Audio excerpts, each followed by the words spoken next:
Hello again. Pastor Walt Waiser here from Fort Worth, Texas. In this video, I'd like to take our attention back to John DeVries' book, Why Pray? 40 Days from Words to Relationship. And by the way, if somehow you do not have a copy of John DeVries' book, and if you do not have a copy of John Bailey's A Diary of Private Prayer, please contact Pat Kleekamp. We want everyone connected with Mission of Christ Network to have these two resources and the Lectio Divina that we continue to practice on a weekly basis. These are the resources that Jesus will use to continue to grow us spiritually so that he can use us more and more effectively in mission in his name. Before we go to page 29, day 2, I want you to notice the picture that's on the front of the book. I still remember when John went to this particular format, he told us the story about his grandson, Andrew. And page 29, he entitles us When Prayer is Sitting on God's Lap.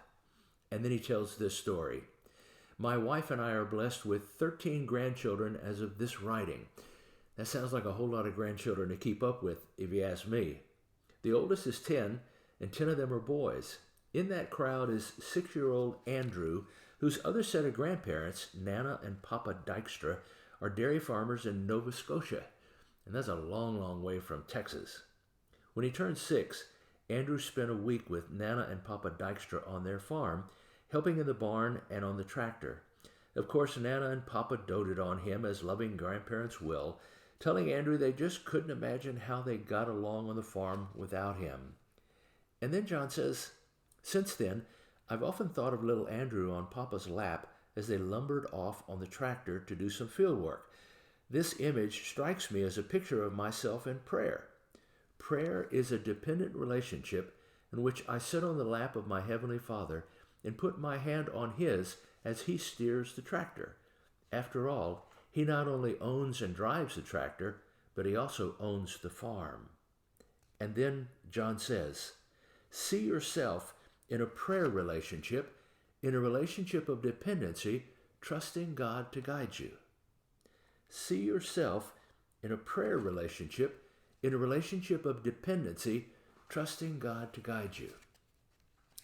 Now, we know that children, all children, are dependent on their parents and other adults because they can't make everything happen for themselves. But don't we really enjoy watching children as they grow up, seeing them take more and more responsibility for things in their lives?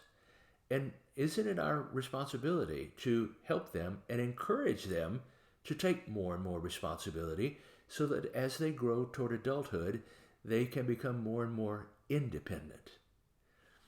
But think about it a moment.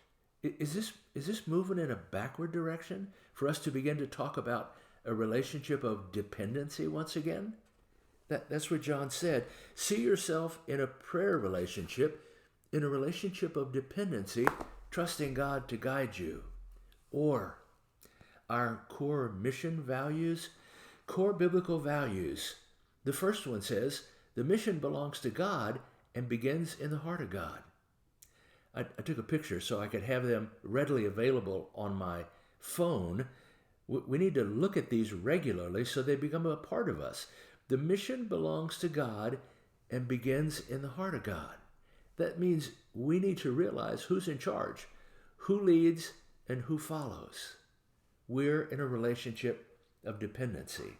Or Paul would say it this way. This is 2 Corinthians chapter 12. Paul's talking about this thorn in the flesh that he had. He said, he called it a messenger of Satan to torment me. And then Paul says, 3 times I pleaded with the Lord to take it away from me.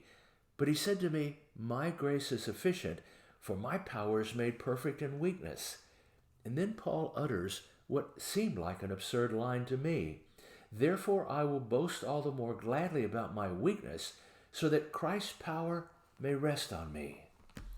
I have to acknowledge to you how much I struggled to say those words of Paul. Therefore I will boast all the more gladly about my weakness. I did want the power of Christ to rest on me, but I struggled for a long time to say, I will boast all the more gladly about my weakness. But I've come to realize it's not about me. Never has been about me, never will be about me. It's always about Jesus and the power of his Spirit in terms of anything that I may accomplish in his kingdom. It's always about Jesus. All about Jesus, only about Jesus, always about Jesus. He's going to use us to accomplish what he wants to in mission. And so he says, go make disciples. But as you do, always go with the power of Christ resting on you. Go and tell people about Jesus, but know who guides and who follows. We want everyone to know this Jesus and to know it's all about Jesus. It's only about Jesus. It's always about Jesus. So go make disciples. Invite everyone. Come join us in the journey of following Jesus. I'll see you again in 2 weeks. Till then, the Lord bless and keep you.